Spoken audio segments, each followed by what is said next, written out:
Are there any foods you really just don't think people should be eating for their gut health? Yeah.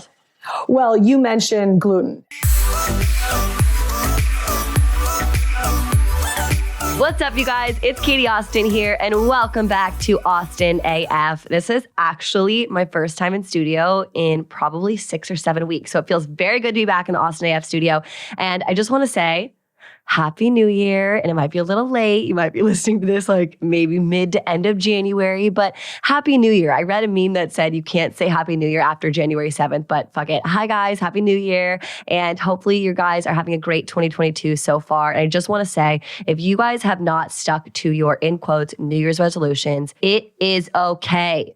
You don't need to stick to those New Year's resolutions that you set for yourself in December when you were like, I'm going to be a badass bitch and work out every day at 6 a.m. and eat broccoli for breakfast and kale for lunch. No, you probably set these unrealistic standards for yourself that by January 20th, which maybe you're listening to on today, it's just not in the cards anymore because they weren't realistic for your lifestyle. I really believe in very small changes to get to that big goal. And I read something the other day also, the word resolutions should be changed to intentions. And I fully agree with this because if your intentions are there to better yourself, that's all that you guys need. Again, it's all about those small changes. And I know we talked a lot about this on the David Meltzer episode a couple weeks back, but at the same time, like if you want to re-listen to that, it's great. But don't be too hard on yourself. There was a lot of like things said like set your goals, do this, schedule it in, which yes, I still believe, but don't be too hard on yourself. And, you know, if you have given up on your resolutions right now, you're not alone. I think, you know, there's like a stat out there that probably over half of you have given up on them. And that's because, again, they weren't practical for your lifestyle. So I want to talk to you guys about 7 realistic ways to improve your 2022 and how I kind of look at my overall health. I never really like to say to myself, I work out 5 times a week. I wake up at 6:30 every day. Sometimes those like huge goals of that, or if someone asks me how many days a week do you work out, I'm like, well, every freaking week is different. So these are things you can actually do almost every single day to make sure you're still being realistic with your life. And they're, you know, just changes that you can actually implement for every single day. It doesn't need to be freaking January 1st, 2023. Like some people are like, oh, well, shit, I gave up on my goals 3 weeks into January. Let's wait till 2023. No, here we go for 7 realistic health tips. Okay. Number 1, I'm actually starting with like the least realistic. I'm really sorry. But I truly believe in working out in the morning. And I get the question a lot. It's like, when is the best time to work out? When do you work out? My honest answer is always going to be work out when you have time, because I understand it's not achievable for everyone to work out in the morning.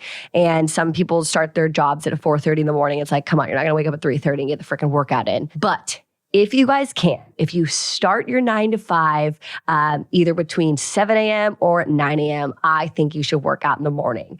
I personally think working out in the morning sets the tone for the entire day. You only need 30 minutes, whether that's waking up a little bit earlier or setting your alarm and putting out your gym clothes and your shoes the night before, whatever gets to motivate you. But you will be so much more productive and feel accomplished going throughout the day.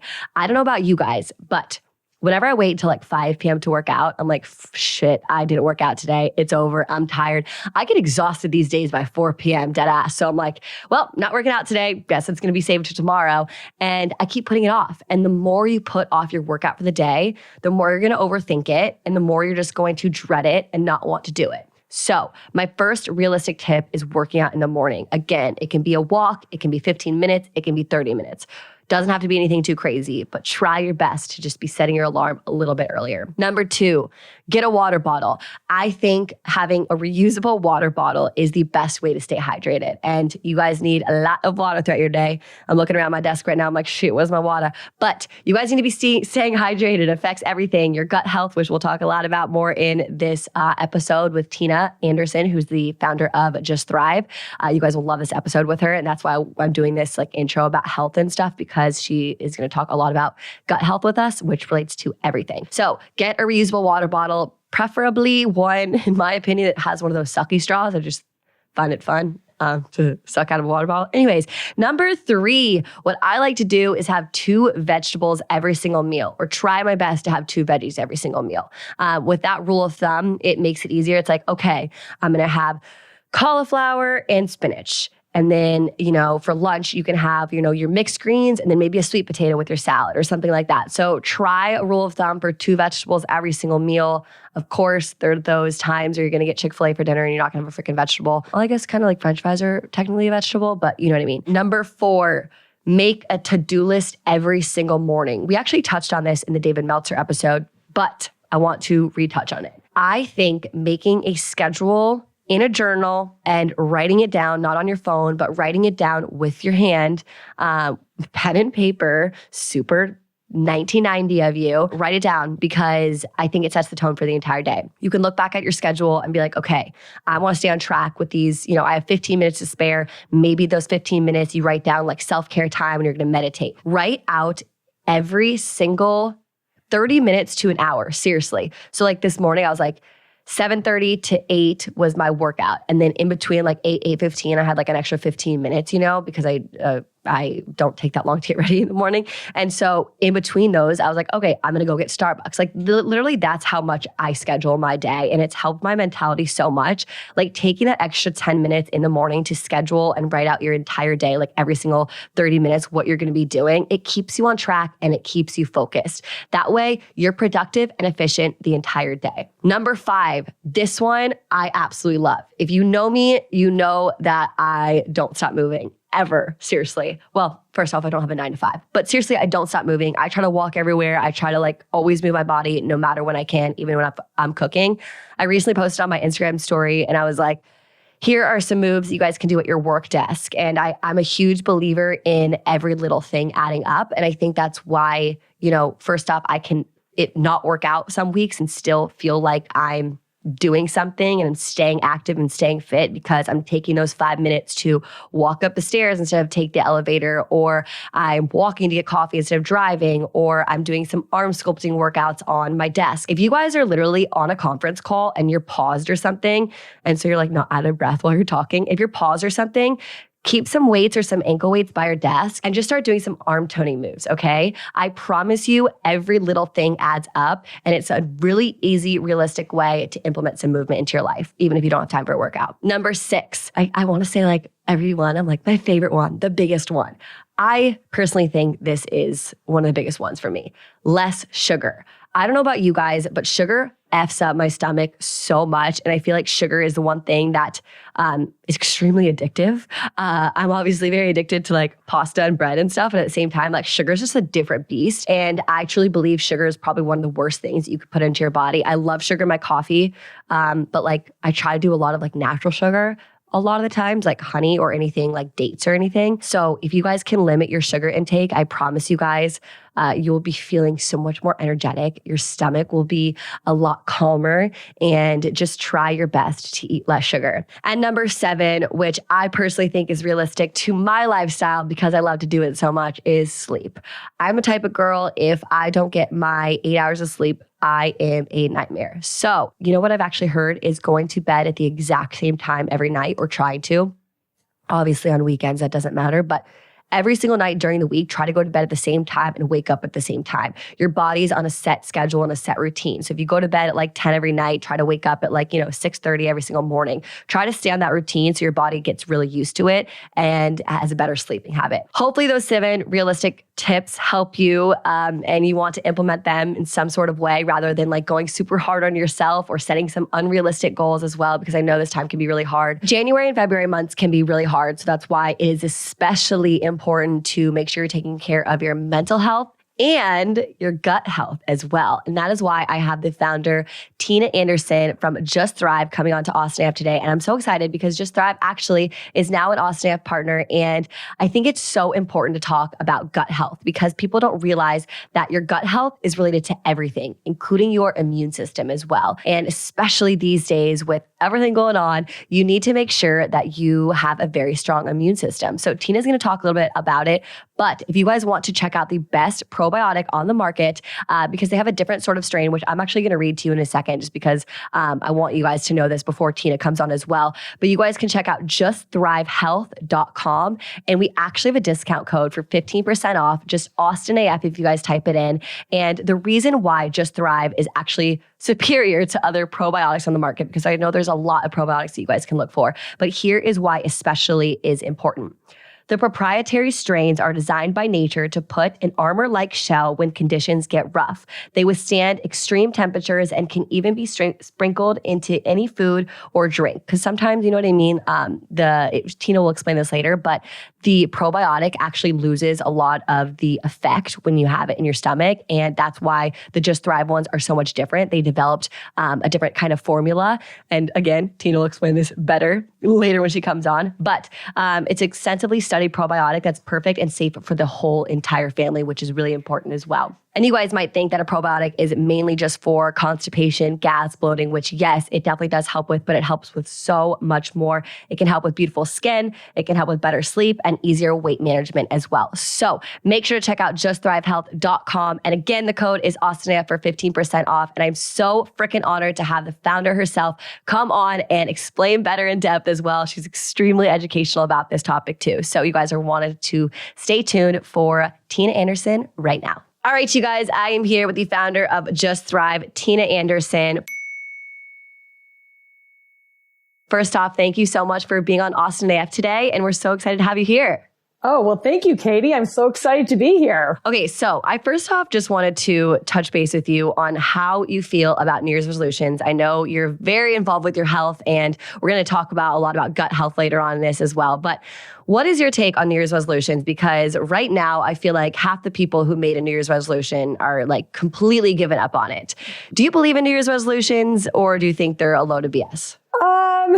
I think that New Year's is a great time to kind of reevaluate your goals. And I don't generally use the term resolution. I just try to reevaluate my goals and set my path to where I'm going. I look at like a 3-year path and then where I want to be in 3 years, then break that down and work backwards and go to like where I want to be in the next year. And so I kind of reevaluate my 3-year plan every year at the start of the year. And then I kind of make a plan. I am actually really into, particularly, it's funny that you asked me this now. I'm really into being very, very clear on where I'm going this next year and beyond, and trying to really break it down into micro levels of what I'm doing every day and having more clarity in my day-to-day role. So I do think that having goals and the new year is a great opportunity to do that. But I don't necessarily do resolutions. I never have really been a big resolution person. Me either. I actually read something the other day that instead of resolutions, you can switch it to intentions, which has like really helped me personally, like continue. Because right now, we're past that, New Year's resolutions to make them in quotations, because that's what like the fitness industry calls it.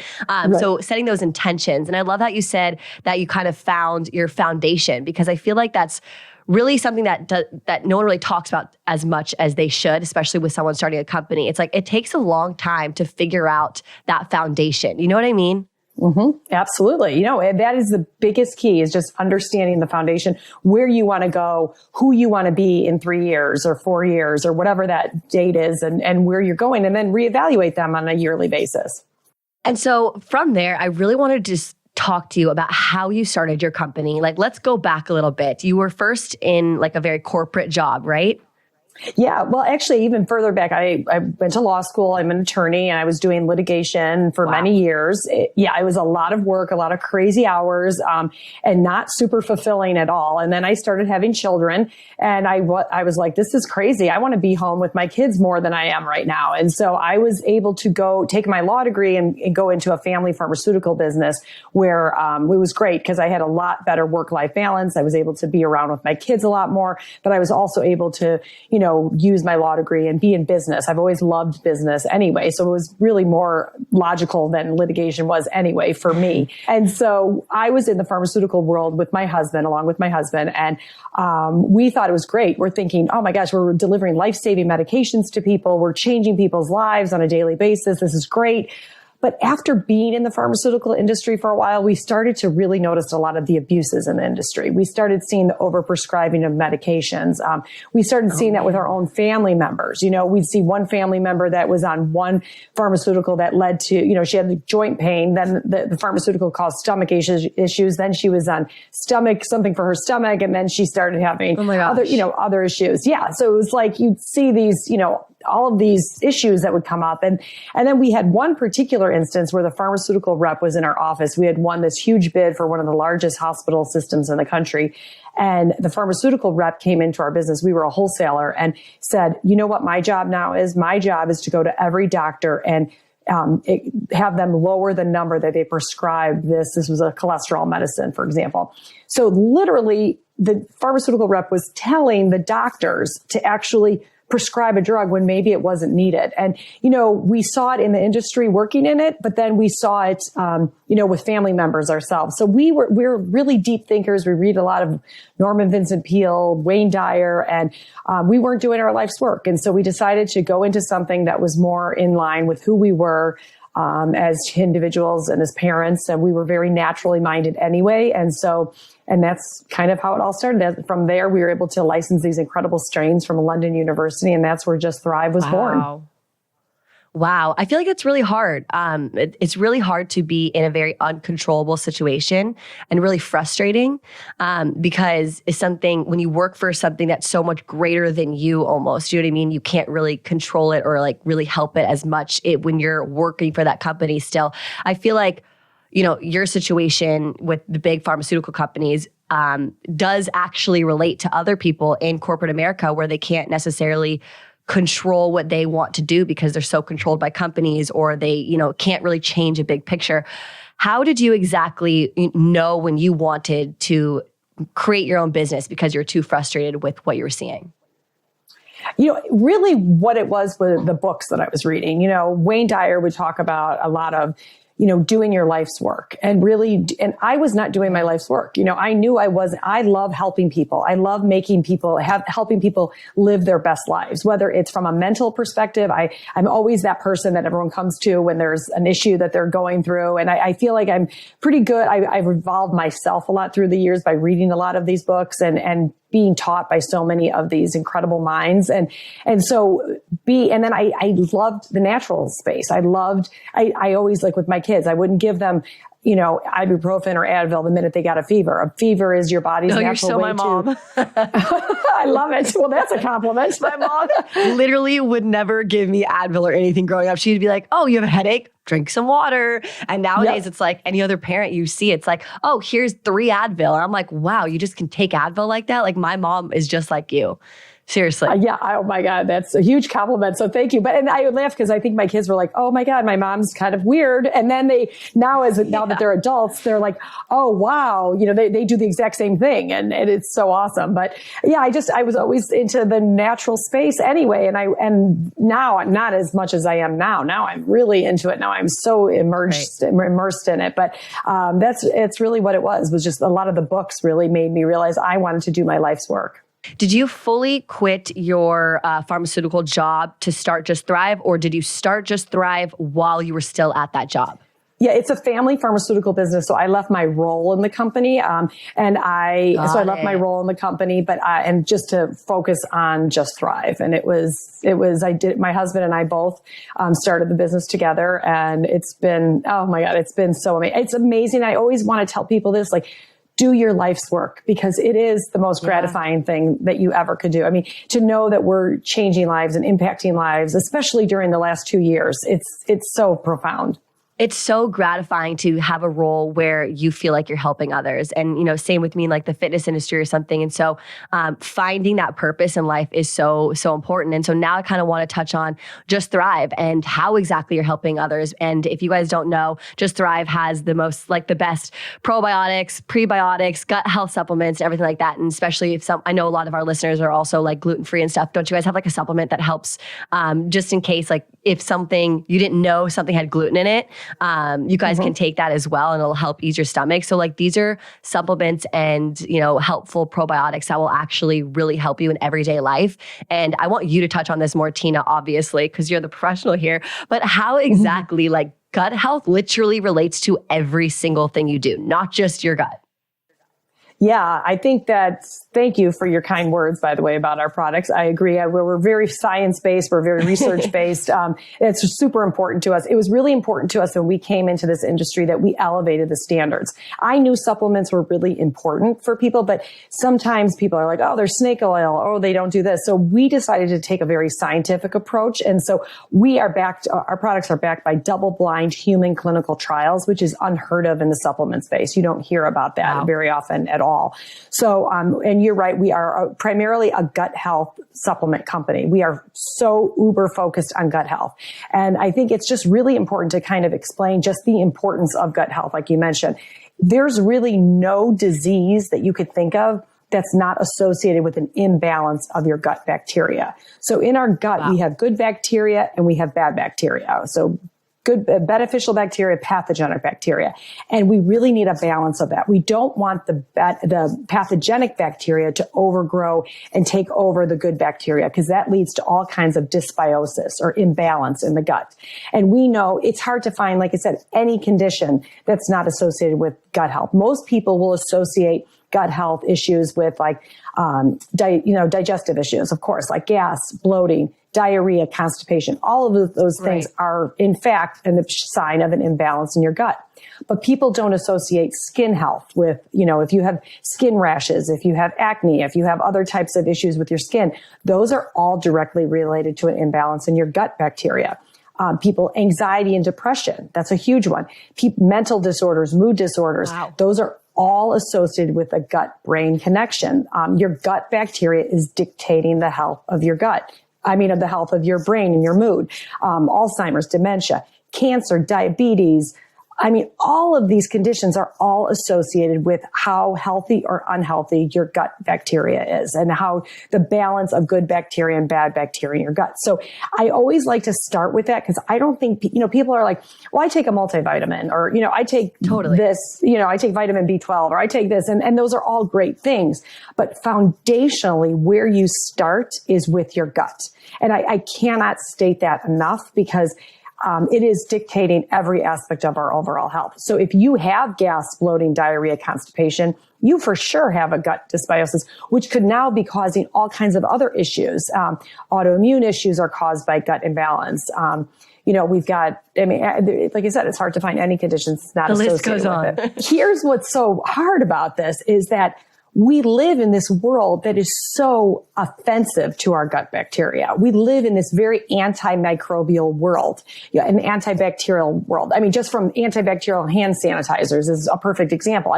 Those hand sanitizers are killing the bacteria on our skin and on our body, and therefore disrupting our gut microbiome. We've got household clean. Yes. I don't ever use a hand sanitizer. I use soap and water. I do, but I don't ever, I just don't. That's a great tip, by the way. Wow. Yeah. And our immune system is found in our gut. 90% of our immune system is found in our gut. So the most important thing we could be doing to support our immune system right now, sure, we should be taking vitamin C, vitamin D, all these important things that everyone's telling us to do, but we need to be taking care of our gut, because it's our gut bacteria that signals to our immune cells when to fire off and take off. So I always laugh, because the antibacterial soaps, antibacterial hand sanitizers are literally actually compromising our immune system, because they are telling our immune system, they're compromising our gut bacteria, and our gut bacteria is dictating the health of our immune system and how our immune system functions. That's so interesting. I've truly never heard that before. I really have never heard that. That's a very interesting. Well before COVID happened, I would talk about this all the time. Our microbiologists would talk about it all the time. Antibacterial hand soaps, household products are so offensive to our gut health. Another big offender is our antibiotics. Antibiotics save lives, and I certainly understand that we need to take antibiotics when they're saving lives, but they're incredibly offensive to our gut health. I have so many things to say and ask you, and I feel like I'm going to be too TMI. But while we're on that antibiotics, like the one thing when I take antibiotics, it like I get a yeast infection right away. And the one thing that they say is take a prebiotic or, to help that as well. I feel like even your gut health relates so much to your vaginal health as well. I know that's a little TMI out there for some of our listeners, but it's so true. Mm-hmm.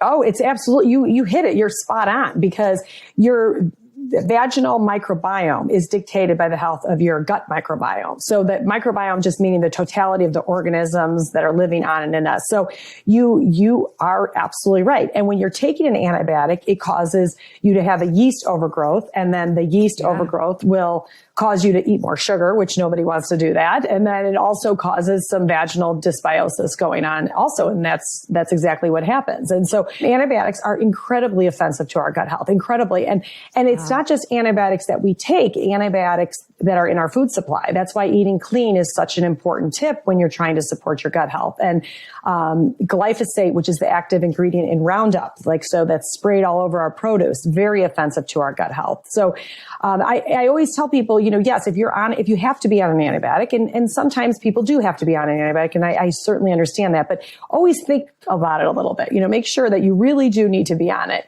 And then when you're on the antibiotic, our probiotic strains, actually, we've studied to show that they remain alive in the presence of an antibiotic. Most probiotics and prebiotics would be destroyed by the presence of an antibiotic.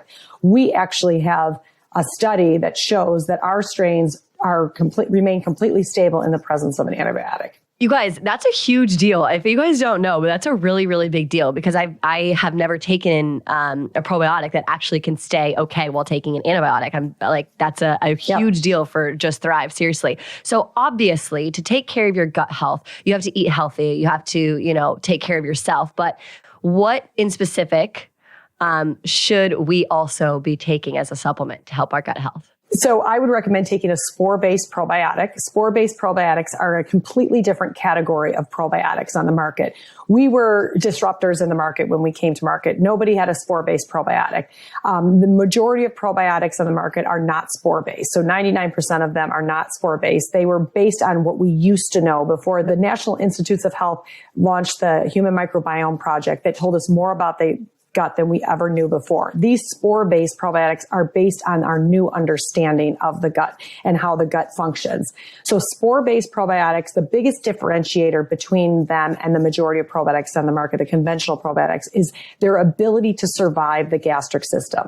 So when you're swallowing probiotics, a lot of times people will get a probiotic from the refrigerator. They'll go to the refrigerator, they'll get it. It needs to be refrigerated because it's a live microorganism. The problem is a probiotic does not need to be alive in the refrigerator. It needs to be alive when it gets into your intestines. Most of those probiotics, they're so sensitive they can't even withstand the room temperature of the store shelf. How in the world would they ever survive your body temperature, which is 98.6, much less the stomach? The stomach is very acidic. And how would it ever it needs to get past the stomach into the intestines. The biggest thing with spore-based probiotics is they have the ability to get through to the intestines 100% alive. So conventional probiotics, 99% of them are arriving dead when they get to the intestines, where spore-based probiotics are dormant the whole journey until they get to the intestines. And that's when they take this endospore shell off. And that's when they go into their live vegetative cell state. And then they go to work. They stay there for about 21 to 28 days working and making a true change in the gut. So it's a very, very effective approach to gut health and why it's been so life-changing for so many of our customers. Tina, you are very educational right now. I'm learning so much. I'm being dead serious. I feel like sometimes I just scroll on TikTok and I'm like, damn, I should really learn something. Yeah. You're really, really teaching me a lot right now. I want to know, what is the main difference? I'm sorry if this is a stupid question, but what's the main difference between a probiotic and a prebiotic? I've always wanted to know. Oh, no, that is an excellent question. And I think so many people, and you're not the only one that has that question. So think of a probiotic as the gardener in the gut. So our probiotics are getting into that garden. They're getting rid of the weeds in the garden. So they're getting rid of the pathogenic bacteria. They're going in and helping those plants that have been stepped on and trampled on but need to come back to life. So they're helping the good plants or the good bacteria come back to life and just constantly kind of cleaning up the garden. The prebiotic is that fertilizer in the garden. So it's the food that's feeding the bacteria. The problem with many prebiotics on the market is they're going to feed the good plants or the good bacteria, but they're also going to feed the weeds in the garden. So you don't want that. Got it.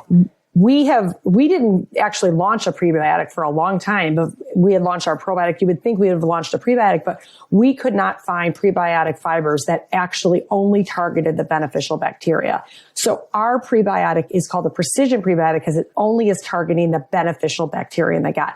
A lot of times people will take a prebiotic and actually make it worse because they're feeding the bad bacteria in the gut. So ours are not. Ours are actually feeding both the good or only the good bacteria and not the bad bacteria. So the probiotics, the gardener, getting rid of the good bacteria, it's helping change the microbiome, change in a favorable shift in the microbiome. And the prebiotic is feeding that and like reinforcing everything the probiotic is doing. Gotcha. You just explained that so well. Do you take the probiotic first and then the prebiotic? Yeah, we recommend everyone always start on the probiotic. I mean, it's so foundational to your health and people see such dramatic results. I mean, even when you're not, like I used to think I was regular, talk about TMI, and then it was like I started taking our prebiotic or probiotic and I'm like, now I understand what regular means. I couldn't agree more. Yeah. It's like, it's amazing. I have pooping problems. I have like really bad pooping problems, especially when I'm traveling so much or like when I'm drinking for like 2 days over the weekend. And then when I am so regular with my probiotics, it is just, I don't have any stomach issues. It's truly, I see a difference so clearly when I'm on schedule with my probiotics. It's amazing. And then people start seeing like better immune health, better, skin. Their skin starts looking better, sleeping better, less sugar cravings. People tell us too, like they have less sugar cravings because that yeast you talked about, when you have an overgrowth of yeast, it causes you to crave sugar. And so I've had so many customers say, wait, am I supposed to lose some weight? Or am I supposed to? And I'm like, well, no, it's not a weight loss product, but we know our gut bacteria dictates whether we're someone that looks at a cupcake and gains 10 pounds or eats 10 cupcakes and doesn't. It's our gut bacteria that is dictating that. So when you're taking care of your gut bacteria, all these other things start to happen. But yeah, you start noticing like I had more regularity. We had, I just saw so many improvements in my overall health. It was really exciting. Totally. And I actually have read recently. So for me, I always been the type of person that takes my supplements, my probiotic in the morning before I eat breakfast, like 15 minutes before. And I always heard that it helps take those supplements and your vitamins before to like digest, before you have food in your system. I actually last week just read that you should take them at night right before bed because your body can break down all the enzymes and nutrients in the vitamins and supplements while you're sleeping. What is your advice and what would you recommend? Yeah, well, a lot of people had thought that, or a lot of companies would have told you to take a probiotic on an empty stomach. And that was derived because your pH of your stomach is higher, which allow for greater survivability. Remember, most of those probiotics are never surviving because the pH of your stomach is normally a 1.3, but then they have a higher pH when it's empty. So that's why they would tell you to take it on an empty stomach. We didn't know the answer to ours. So as what we normally do, we studied it. So we actually did a study and in a scientific lab and found that these strains actually work better in the presence of food. So we always recommend taking it with food. The time of day really doesn't matter. It doesn't matter. Just as long as you take it maybe 10 minutes after a meal or while you're eating, they work better in the presence of food. That's so interesting. And I feel like that makes it so much better and realistic for people because sometimes like when I forget to take something in the morning or my probiotic, whatever, I'm like, well, dang, I already missed that window. And then I try so hard to remember to eat it before lunch. It's almost just like a workout, just like whatever works for you, whatever time of the day, because that's how humans work. We're very, all over the place. Absolutely. Sometimes we're very busy.